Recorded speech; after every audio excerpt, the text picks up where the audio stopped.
নমস্কার, আপনারা দেখছেন আজ তাক বাংলা। আর এই মুহূর্তে আজ তাক বাংলার মুখোমুখি হয়েছেন বাগদার বিজেপির বিধায়িকা। ইতিমধ্যেই তিনি কিছুক্ষণ আগেই শপথ গ্রহণ করেছেন এবং একেবারে আজ তাক বাংলার মুখোমুখি হচ্ছেন সোমা ঠাকুর। এই যে আজকে আপনার বিধানসভায় আসা, অনুভূতিটা কেমন লাগছে? স্বাভাবিক, গণতন্ত্রের মন্দিরে আসার অনুভূতিটাই আলাদা। যেখান থেকে পশ্চিমবাংলা পরিচালিত হয়, যেখানে প্রত্যেকটা বিধানসভার মানুষের কাছে পৌঁছায় সব রকমের মানুষের পাশে থাকার বার্তা, স্বাভাবিক, খুব ভালো লাগছে।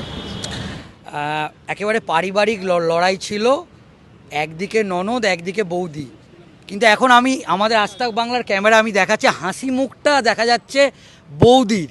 কিন্তু আপনি আপনার ননদের খোঁজ নিয়েছিলেন, এখন কেমন অবস্থায় আছে, কি আছে, কি করছে? সেরকম খোঁজ নেওয়া হয়নি, বাড়িতে আছে, ভালোই আছে অবশ্যই। কেননা একটা প্রতিদ্বন্দ্বী করতে গেলে কারোর হার কারোর জিত, এটা আমাদের প্রত্যেকেরই মেনে নিতে হয়। তো স্বাভাবিক, আমার জিত হয়েছে, এটা বাগদা মানুষের কাছে দীর্ঘদিনের একটা আনন্দের বিষয় ছিল, যেহেতু এটা 2021 সালে জেতা সিট। আমি বারবার বাগদার মানুষদের বলেছিলাম প্রচারের মাধ্যম দিয়ে যে বিপুল সংখ্যক ভোটে জয়যুক্ত হব, তো সেটাই বাস্তবায়িত হয়েছে। আপনি নিশ্চয়ই জানেন যে মতুয়া সম্প্রদায়ের একটা বড় অংশের ভোট, যেটা বলা যেতে পারে 2019 থেকে বিজেপি পেয়ে এসছে, 2021, 2024 এবং 2026-এও মতুয়া সম্প্রদায়ের মানুষ আপনাদের ওপর, প্রথমে শান্তনু ঠাকুর, তারপর সুব্রত ঠাকুর, শান্তনু ঠাকুর মন্ত্রী, সুব্রত ঠাকুর, এরপর বিধানসভায় এলেন সোমা ঠাকুর। তো মতুয়া সম্প্রদায়ের জন্যে তাদের বিভিন্ন সমস্যা আছে, তাদের উদ্দেশ্যে আজকে কি বলবেন? দেখুন, দেশ স্বাধীন হয়ে গেছে, অনেকটা বছর পেরিয়ে গেছে, কিন্তু এই ভারতবর্ষের বিভিন্ন প্রধানমন্ত্রী এসেছে গিয়েছে, কিন্তু মতুয়া সমাজের মানুষের কথা কেউ একবার ভাবেনি। 2019 সালে যশস্বী প্রধানমন্ত্রী নরেন্দ্র মোদীজি নিজে স্বয়ং মতুয়াগড় অর্থাৎ ঠাকুরনগর ঠাকুর বাড়িতে নিজে গিয়েছেন, বড় মার কাছে বড় মাকে প্রণাম করেছেন এবং মতুয়াদের জন্য একটা ভালো বার্তা দিয়েছিলেন, যার জন্য শুধু বাগদায় নয়, সারা পশ্চিমবাংলা জুড়ে যেখানে যেখানে আপনারা দেখতে পাবেন মতুয়ারা এইবার দুহাত ভরে 19-এ জিতিয়েছে, 24-এ লোকসভাও অনেক সিট পেয়েছে, 21-এও পেয়েছে এবং 26-এ একদম সবাই আশীর্বাদ করে ভারতীয় জনতা পার্টিকে ভোট দিয়েছেন এবং আজকে তার দেখছেন যে সরকারও গঠন হয়েছে। আমরা যেটা দেখলাম যে এসআইআরে অনেক মতুয়া সম্প্রদায়ের মানুষের নাম বাদ গেল এবং এই সিএ নিয়ে একটা নাগরিকত্ব দেওয়ার কাজ বিভিন্ন জায়গায় ক্যাম্প আপনারা করেছিলেন। তো এত কিছু হওয়ার পর মতুয়া সম্প্রদায়ের মানুষ আপনাদের ওপর ভরসা করলো। আমরা দেখেছি যে মতুয়া সম্প্রদায়ের অনেক মানুষ আপনাকে গুরু মাও বলেন। তো সেক্ষেত্রে আপনি বিধানসভায় আজকে পা রাখলেন, তাদের জন্যে যারা এখনও নাগরিকত্ব বা সিএর মাধ্যমে এখনও এরকম আমাদের কাছে খবর আসছে যে তারা নাগরিকত্ব পায়, তাদের জন্য কি বলবেন?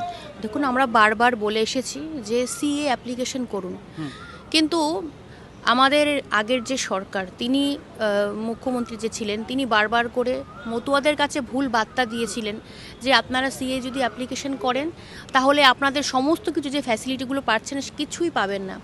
তার মধ্যে দিয়ে কিছু সংখ্যক মতুয়ারা ভীতু সন্ত্রস্ত হয়ে তারা নাগরিকত্ব সিএ অ্যাপ্লিকেশন করেননি, কিন্তু পরবর্তীতে তারা বুঝতে পেরেছেন যে এটা আমাদের কতটা জরুরি ছিল, যখন তাদের নাম বাদ যাওয়া শুরু করেছিল। তারপরে আবার পুনরায় তারা সি অ্যাপ্লিকেশন করে এবং তার মাধ্যম দিয়ে আবার নতুন করে তাদের ভোটার তালিকায় নাম উঠছে এবং আগামী দিনেও আমরা বারবার বার্তা দিয়ে এসেছি যে আপনারা যথা তাড়াতাড়ি সি অ্যাপ্লিকেশন করুন এবং নাগরিকত্ব পান।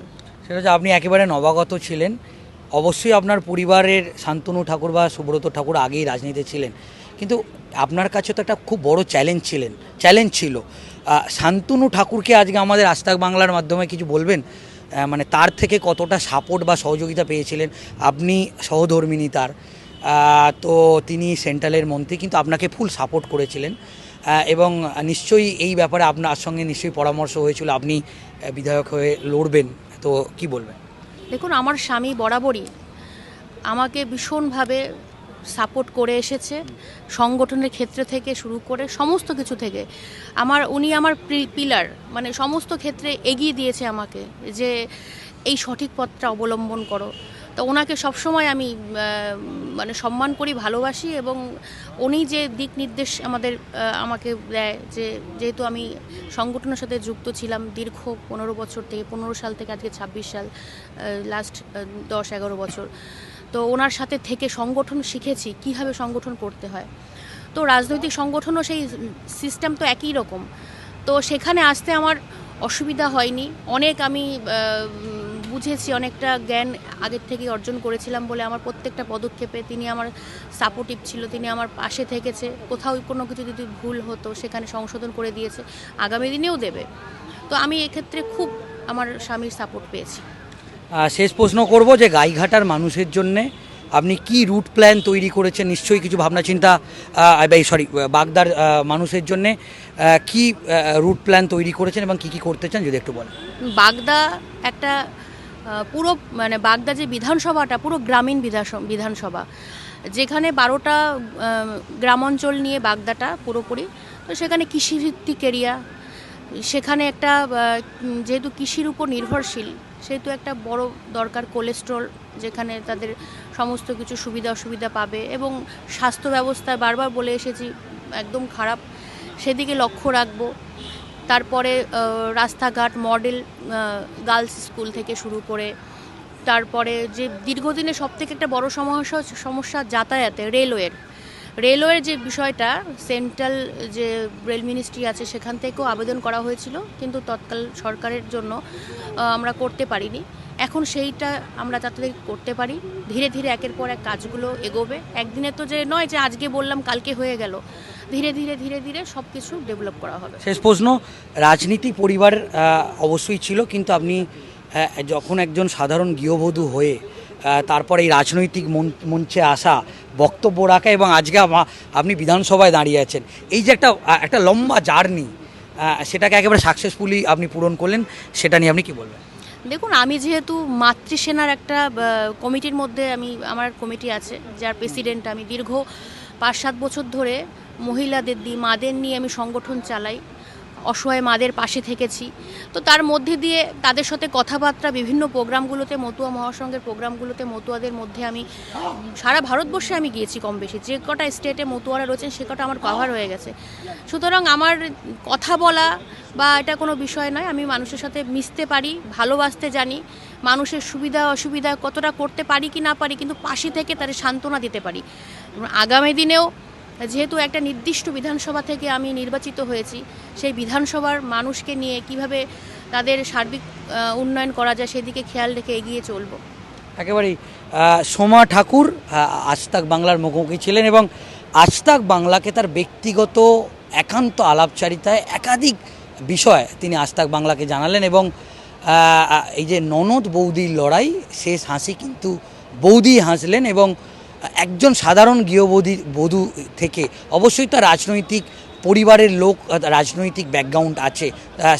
আমরা জানি যে শান্তনু ঠাকুর তিনি কেন্দ্রীয় মন্ত্রী, তার সহধর্মিণী সোমা ঠাকুর, কিন্তু আজকে তার মুখে একেবারে গালভরা হাসি, এবং তিনি বললেন যে শেষ হাসি বৌদি হাসলো।